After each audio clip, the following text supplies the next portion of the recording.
how does Swamiji want our outer image to be? Whether it is as simple as having bath, doing our puja, doing the yoga, sitting straight, applying the basma, the kumkum, the jata. Are we understanding? Then, others' image, but in this way, how does the Guru hold you? What is the anyakara the Guru has for you? I had a very funny story once. Many years back, I once messaged Swamiji on Facebook. There was an Acharya training that was going to happen. Okay, people had to come here to Bangalore Adhinam, and you had to become, you were training for 10 days to become Acharya. Since childhood, because I never liked my teachers, I had this one stupid pattern in me. It was like where I feel that I'm more superior to everyone. Okay, it'll just destroy your life. Don't even think about it. But at that point, I used to think that I love my teachers and I always want to go hug them. But I'll always see a situation where the teacher is not understanding me. So I started developing judgments. What is a judgment? I don't like teaching and I don't like teachers. I don't like it. In fact, if somebody in my college and everything, I used to be like university first and all of that. And they used to tell me, why don't you accept a position in academia, in teaching? And I'd be like, what?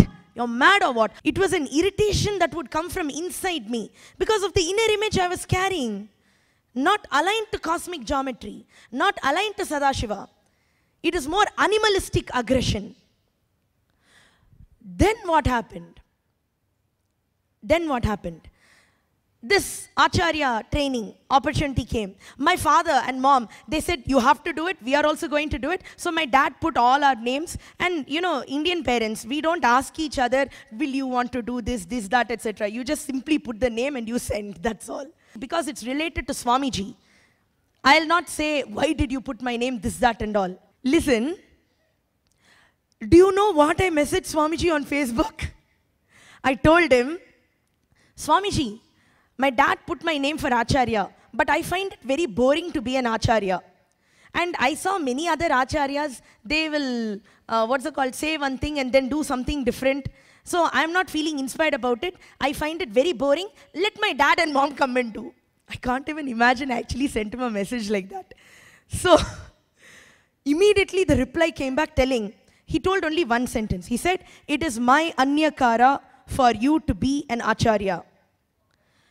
That moment, everything went out of my head. I said, okay, if you want it, fine. See, why that feeling happens, you know?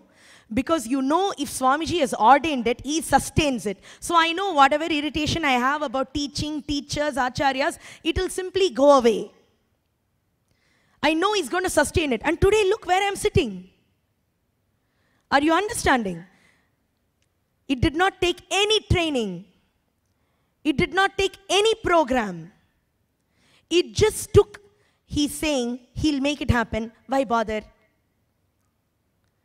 And then after that, Swamiji, he'll nicely put me in Kumbh Mela in front of 4,500 people. Teaching manifesting Shaktis. Almost 4 to 6 hours a day we are sitting in front of people. People will come and tell various things. You are reminding of my mother-in-law. One 90-year-old man will come and tell me, you remind me of my mother. I don't like you. Your voice is like this. Your voice is like that. And sometimes I'll feel like shrinking away and Swamiji will say, no, nothing doing. Go and talk more. He'll say, go and talk more. Are we understanding?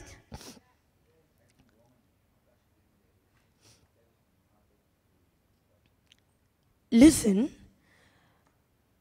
did it take a special program for me to become an Acharya? No.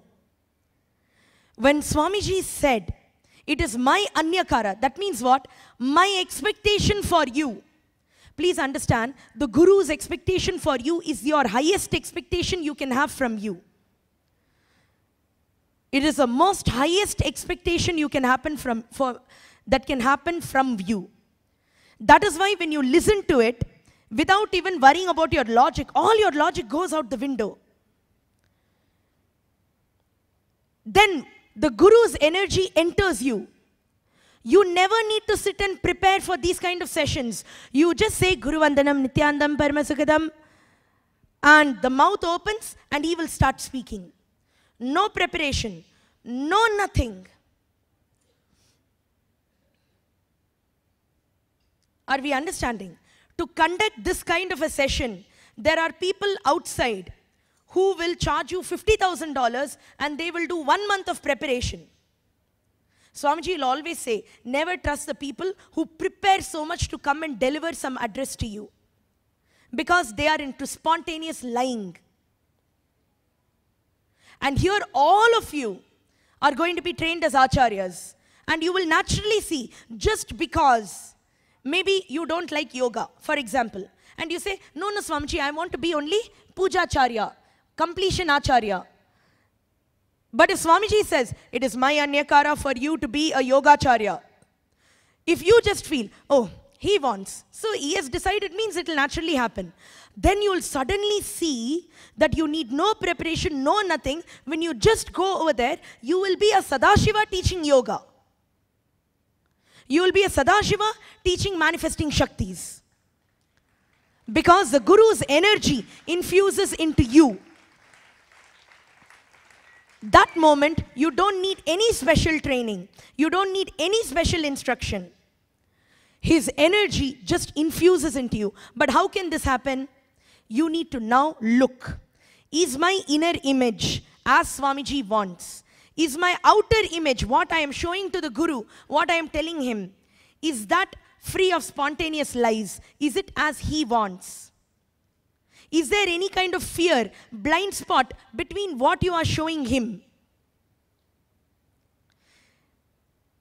He may suddenly call and question you. That time, do you get afraid and just cover it up with some lies and something? Checking those blind spots and ironing them out. Then, seeing what his expectation, how the Guru is holding you. What is his anyakara for you? What does he expect from you? Aligning to that, taking the responsibility to make that happen. And that responsibility is nothing big. For example, when he told me, he said, okay, it's my anyakara for you to be a teacher, to be an acharya.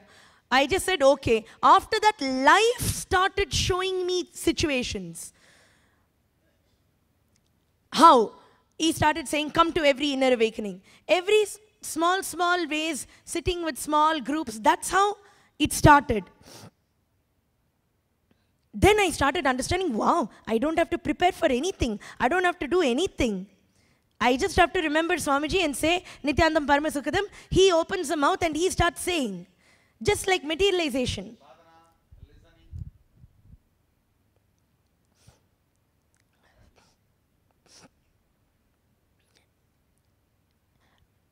Listen.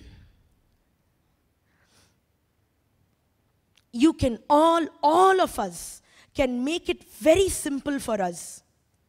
If we just say, Swamiji wants this, I'll wake up and come to yoga.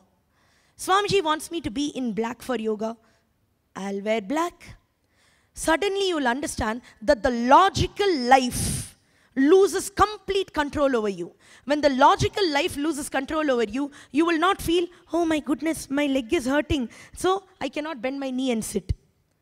And today if my knee is like this, then tomorrow I may be diagnosed with arthritis. Then if tomorrow I've got arthritis, then day after tomorrow I'm going to be sick and dead. Not only that, in my next birth also I will carry the arthritis and come with me. That is what the logical life will do to us. That is where all the sleep is coming from. Because even while you're sleeping, it is completely in your control to make the decision and say, I will be Mahadeva. Are we understanding? I'll give you a very funny incident. And not only that, the last part, see, the life image, what we were discussing till now, we said, inner image as Swamiji wanted for you, outer image, the way you are reacting to him, projecting yourself, what kind of person you are showing yourself to be in front of your Guru. Third part, what is the expectation of the Guru from you? Or what is the expectation of Sadashiva, Swamiji from you? And the fourth part, how you are holding Swamiji, Sangha and the life around him as Adinavasis. or as devotees and disciples?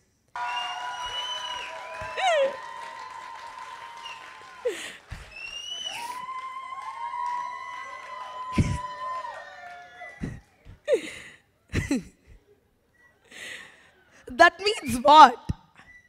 That means what? And recently in Inner Awakening, one person told, Ma, I'm so connected to Swamiji. I've watched his YouTube videos 24 hours. In fact, I've not done anything in my life, even cooking, eating, nothing. I've only been watching his YouTube videos. And I came over here and I like to see Swamiji the way Swamiji is now. Actually, right now also he's wearing the Rudraksha and the chain. But you remember how he comes in the morning?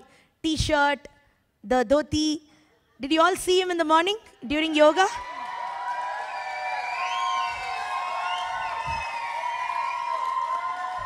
For me, I was the kind of person that I used to feel that it's not about them needing to do anything. I just felt they are so big, maybe they'll not do ordinary things like us. So I could never, it will always be on a pedestal. I was like, wow, JG is so relatable. So,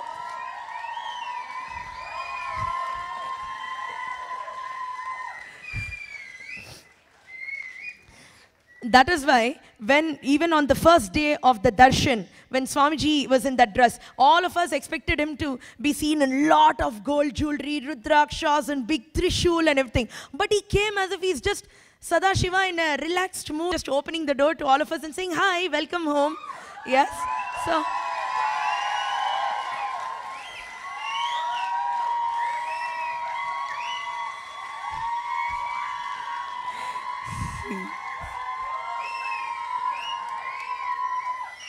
so listen, don't miss this. See, this is the beauty of it. You hear one story, your back is up and you're awake. Does that not tell you just looking at him and Leela Dhyana on him is more than enough? It is your Guru Bhakti, just bringing authenticity to your connection.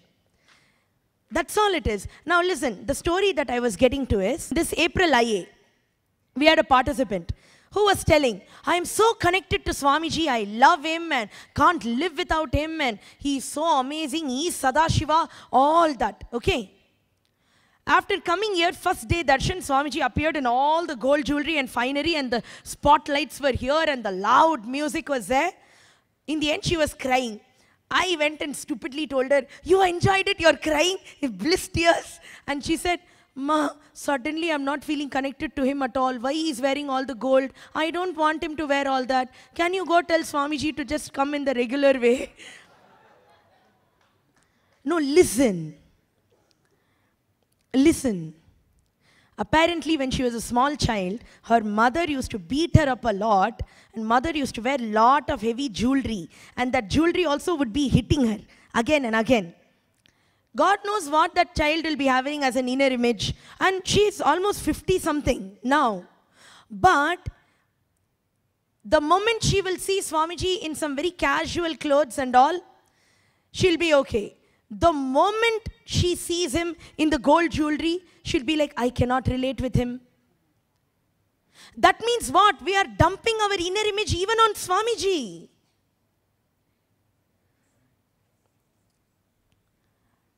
That is where that logical life will be existing. It will be telling, no, why all the spotlight? Why all these people? Why all of this? Why no meditation and kriya and just closing eyes and blowing nose? All of that. Because people have different ideas about themselves, about others, about life.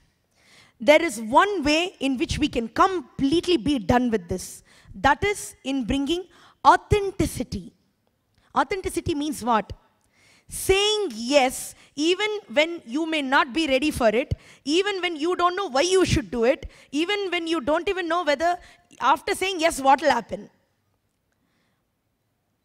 The connection that you have for Swamiji. See, when you are in love, why will you feel that when you say yes to the person, that something wrong is going to happen to you? Or even if that would be the case, you will not be afraid of it. So authenticity means when Swamiji is saying, hey, I want all of you to have Sadashiva as your inner image, then all of us will say, Swamiji wants me to be Sadashiva. Okay. Don't even think after that what is going to happen. No, I have inner image. No, I have been eating non-veg all through my life. Therefore, what will happen? Do you know something? I was this hardcore carnivore before coming to Inner Awakening. The day I saw Swamiji on a two-way connection, understand, that's the kind of person. And I used to think that if I do not eat non-veg, if my mother would make food, vegetarian food, I'll ask, is somebody not well? Because only then we used to make vegetarian food in the family. And I will not eat that day. And I will say 2-3 days if it is not there. I'll be like, my brain stopped working. All because you're not cooking properly. My face will become so small. All those kind of drama will happen.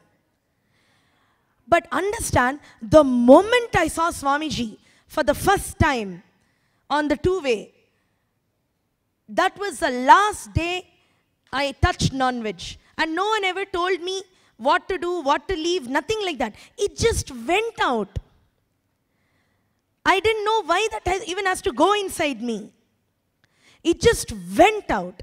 Because the moment I saw him, all the tears of bliss and everything, that connection was so strong, it just wiped out everything inside me that told me you can't live without non-veg. All that stuff just left me. It got burnt away. That is the power of what the Guru does to you.